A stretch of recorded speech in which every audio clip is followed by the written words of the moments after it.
with two global sports superstars, generational icons really, looking so relaxed, so friendly. I've got to say, there must have been points in the last 50 years where the energy might have been a bit different between you two. I think you know the answer. Yeah, but he's interviewing us, so we're supposed to tell him the answer. Okay, I'll go first because I'm the oldest. Barely.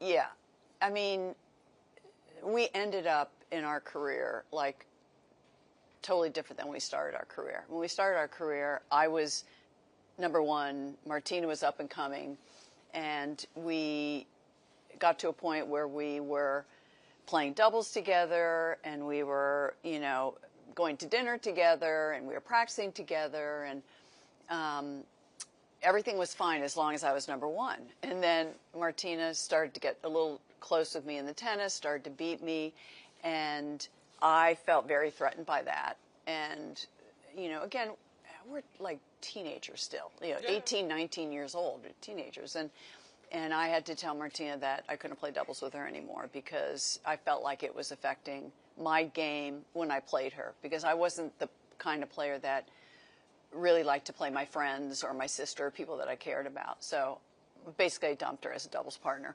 And so, and then Martina has an instance where she wasn't very nice to me too, which you'll talk about now. Oh, I don't want to talk about that. Well, yeah, I mean, Chris was the person that I need to beat to get to number one. That was my goal always. And I knew I had to get better. And then I was with Nancy Lieberman, who's a basketball player who was very good at trash talking. So she would say, you need to trash talk. And I'm like, we don't do that in tennis. Well, you need to hate your opponent. I'm like, yeah, I can't hate her, but I tried, So there was some animosity and coldness. But I was too nice. I liked playing people that I liked and playing against friends. I didn't like playing people that I didn't like. So I need to kind of create some energy there to get more fired up, because I didn't mind losing to her because I liked her so much. So that's a problem. Yeah, that is hard to believe. I mean, Well, I mean, I still wanted to win, but if I lose to anybody, I've said this before, I'd rather lose to Chris than anybody else. So it kind of had to create some kind of a emotion, that got me going, and then we kind of leveled off, and there were some ups and downs, but the press would try to pit us against each other too. Martina said this, and Chris said this, and it was like, Martina, I remember coming to me and saying, we have to talk.